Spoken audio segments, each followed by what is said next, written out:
Hello and welcome to Keep It Classical. My name is Dr. Matthew Nielsen, and today we're going to talk about moving into the 20th century and the profound changes that brings to music. As in other videos previewing each period, we're going to be discussing an overview of the period, some historical context, general characteristics, and what kind of listener would enjoy this period. Let's get started.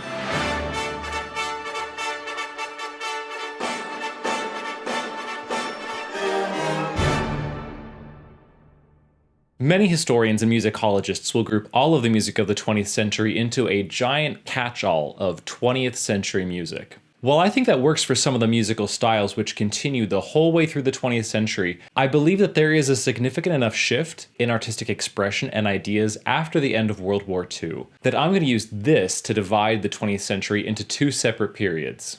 I'm going to call the first period the Progressive period, and the second period the Atomic period. No one else is going to call these by that name, and I have no delusion that this is going to magically catch on, but that's what I'm going to use to describe the first half and the second half of the 20th century. We can only talk about the past from the perspective of the present, and as of right now, this feels like a natural and reasonable way to talk about the 20th century. So why call it the Progressive period? A few reasons. Historically, a lot is happening at the beginning of the 20th century and into the mid-1940s. This is a period in history when people in Europe and the United States start to make conscious efforts to move forward into what's idealized as modern society. This is the birth of modernism, whether in art, architecture, fashion, or entertainment. The Industrial Revolution reaches its apex, and a lot more people start moving from the country to the city, causing these population centers to explode. Technology begins to make great leaps forward with new advances like skyscrapers, radio, and powered flight.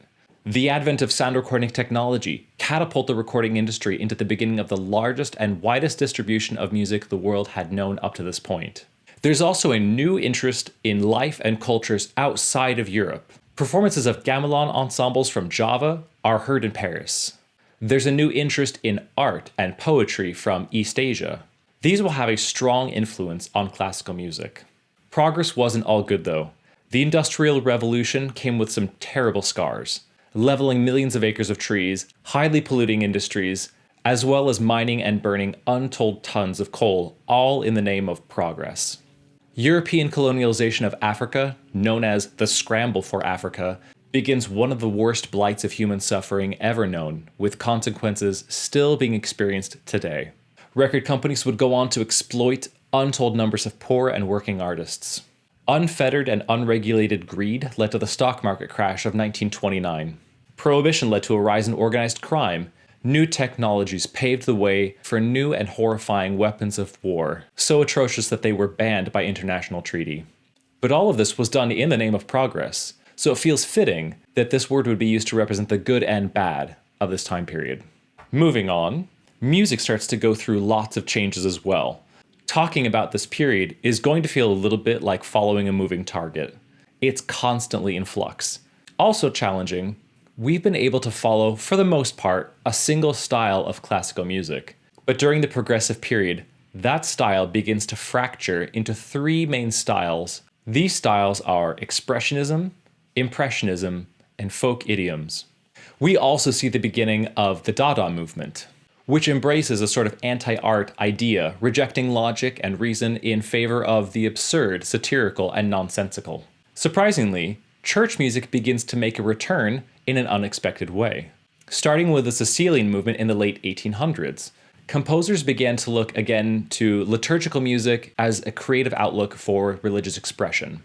These composers will look to the distant past, including chant and high Renaissance polyphony, that some have described as Neo-Renaissance. Europe also starts to look outside of itself for music from other countries.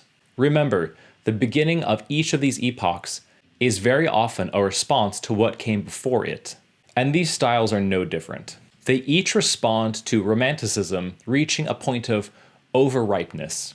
It all had become a little bit too much. It's not rotten, but it was getting there.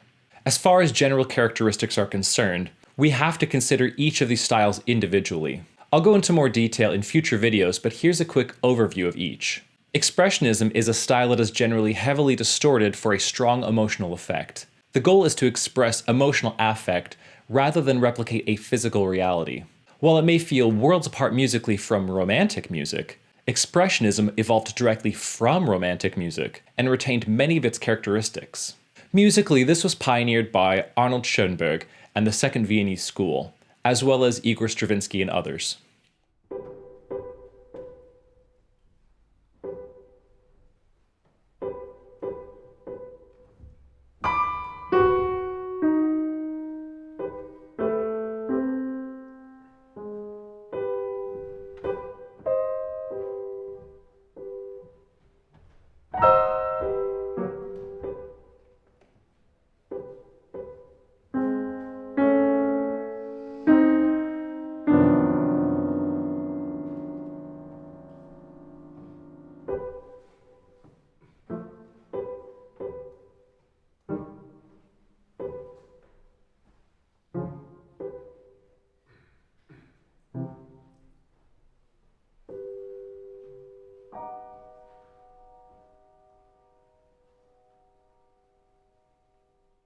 Impressionism is a style that originated in France and appeared to mimic the artistic style of the same name.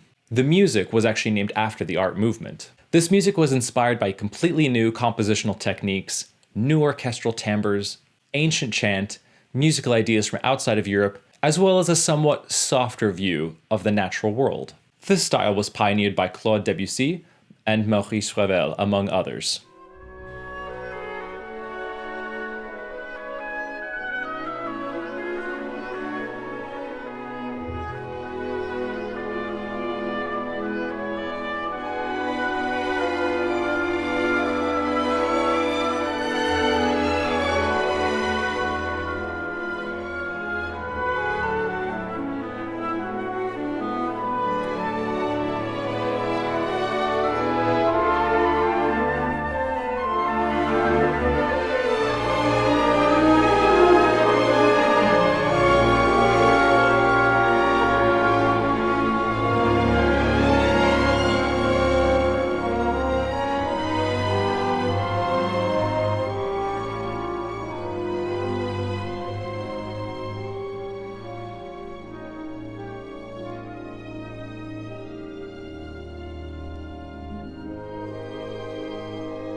Folk idioms are pretty self-explanatory. This is the collecting, cataloging, quoting, and synthesizing of folk tunes from different countries and various regions within those countries.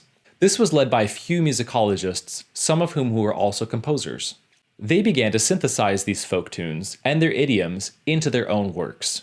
These composers will also borrow tonal ideas or techniques from Romanticism, Expressionism, Impressionism, and Post-Impressionism. This style includes composers like Bela Bartok, Ralph Vaughan Williams, and Aaron Copland.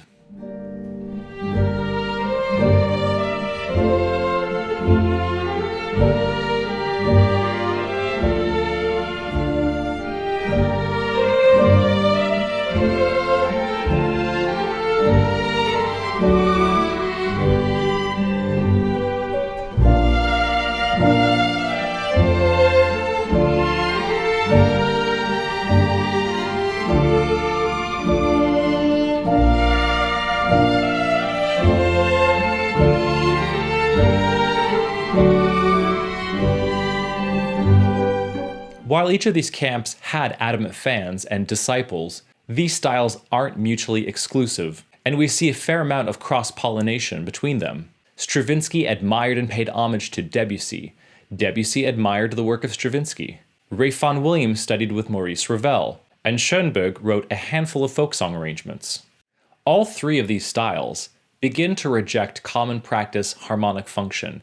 The idea of tonic and dominant functions, as well as resolution, start to lose their value in the concert hall. But at this point, I want to make one thing absolutely clear. Atonal does not equal ugly. I'm going to say that again.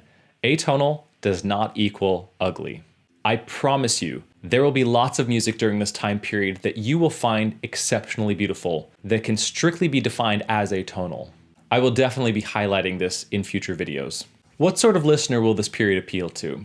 Because this period features diverging styles, The music in this epoch generally finds wide appeal. It's hard to think of art that every single person admires or adores, but I found that a lot of music during this time period really does find an almost universal appeal. That's not to say that you will like everything in this time period or that it will have an immediate appeal, but there are examples during this time period that many people will resonate with. Ironically enough, there's music in this time period when first performed offended audiences so severely that it started riots.